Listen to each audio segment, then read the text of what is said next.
Assalamualaikum warahmatullahi wabarakatuh. Halo teman-teman sekalian, kembali lagi bersama saya Muhammad Sadik Adli Rifa, yang biasanya dipanggil Sadik. Kali ini saya akan membahas mengenai dampak sosial informatika di bidang pendidikan. Sebelum kita memasuki ke pembahasannya, alangkah baiknya kita mengenali apa itu informatika. Pengertian informatika menurut KBWI. Informatika adalah ilmu tentang pengumpulan, pengklasifikasian, aktivitas simpan, keluaran, dan penyebaran pengetahuan yang direkod. Sementara menurut para ahli, dan saya di sini hanya memilih Philip Dreyfus, informatika merupakan kumpulan dari beberapa disiplin ilmu dan disiplin teknik yang secara spesifik membahas masalah yang berkaitan dengan transformasi atau pengolahan data atau fakta simbolik dengan komputer. Nah, sekarang kita akan membahas dampak positifnya. Satu, informasi yang dibutuhkan untuk menjadi lebih cepat dan lebih mudah dalam mengakses tujuan pendidikan.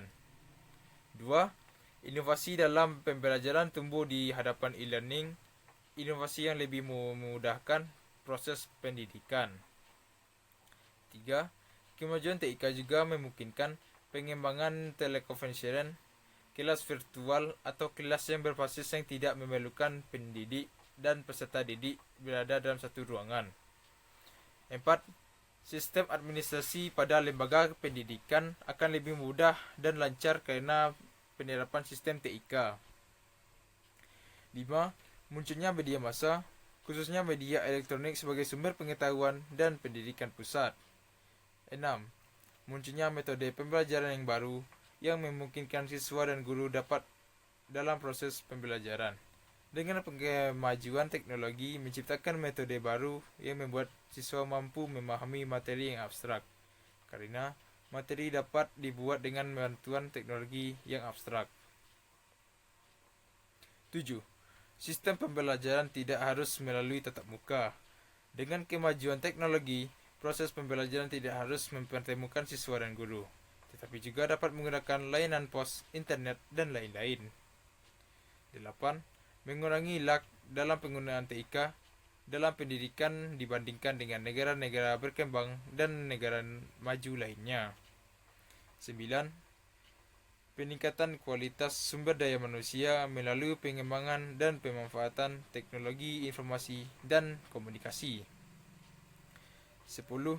ICT sebagai sistem pendukung keputusan dan dunia pendidikan. Guru meningkatkan kompetensi mereka dalam berbagai bidang ilmu pengetahuan dan profil lembaga pendidikan yang diakui oleh pemerintah. 11. Berbagi hasil penelitian. Penelitian yang dipublikasikan dalam internet akan mudah digunakan oleh orang lain di seluruh penjuru dunia yang cepat. 12. Konsultasi para dengan ahli. Konsultasi ahli di bidang undangan dapat dilakukan dengan mudah, bahkan jika para ahli sangat banyak di tempat. Nah, sekarang saya akan membahas dampak negatifnya. 1. Kemajuan TI akan semakin memudahkan pelanggaran hak kekayaan intelektual karena akses mudah ke data yang menyebabkan orang plagiatis akan melakukan kecurangan. 2. Meskipun sistem administrasi suatu lembaga pendidikan seperti sistem tanpa celah, tetapi jika ada kecerobohan dalam menjalankan sistem tersebut akan berakibat fatal. Salah satu dampak negatif televisi adalah melatih anak untuk berpikir pendek dan berkonsentrasi dalam waktu yang singkat. 3. Tes program kerahasiaan semakin terancam. Tes kecerdasan seperti tes referensial uji bakat dapat diakses melalui compact disc. Implikasi dan masalah tes psikologis yang akan mudah bocor. Dan pengembangan tes psikologis harus berpacu dengan tingkat kebocoran melalui internet. 4. penyalahgunaan pengetahuan bagi orang-orang tertentu untuk melakukan tindakan pidana.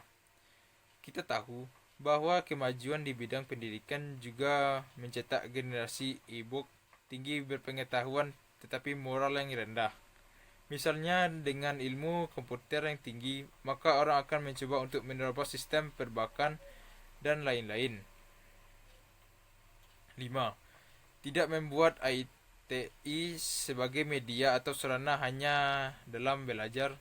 Misalnya, kita tidak hanya mendownload, tapi masih membeli buku cetak. Tidak hanya mengunjungi perpustakaan digital, tetapi juga masih mengunjungi perpustakaan. 6. Pertimbangan penggunaan TI dalam pendidikan, khususnya bagi anak-anak yang masih berada dalam kendali sementara, membuat pembelajaran dengan TI. Analisis pro dan kontra penggunaannya. 7. Mahasiswa dan kadang-kadang guru bisa di aspek adiktif teknologi, bukan isi pelajaran. Hanya karena topik dapat diajarkan melalui TI, itu tidak berarti bahwa itu diajarkan secara efektif melalui TI. Bahkan, jika subjek dapat diajarkan secara efektif melalui TI dan ada uang yang tersedia, itu tidak berarti bahwa selalu ada manfaat untuk itu. Ada banyak penelitian atau studi yang dilakukan untuk melihat apakah penggunaan TIK dapat meningkatkan pembelajaran. 8. Perlu untuk tujuan yang jelas. TI dipandang kurang efektif saat tujuan penggunaannya tidak jelas, seperti untuk menggunakan internet untuk mencari video porno saat menggunakan komputer di sekolah. Dan ini saya akan mengasih tips, ada 5 cara untuk mengatasinya. 1. Edukasi tentang penggunaan dan bertanggung jawab. 2. Pembatasan waktu layar. 3. Pengembangan keterampilan kritis digital. 4. Pengawasan aktif. Dan 5. Kolaborasi antara sekolah dan keluarga. Sekian yang bisa saya sampaikan. Mohon maaf jika ada kesalahan dan dari kata-kata saya. Hanya itu yang bisa saya sampaikan. Sekian, terima kasih. Wassalamualaikum warahmatullahi wabarakatuh.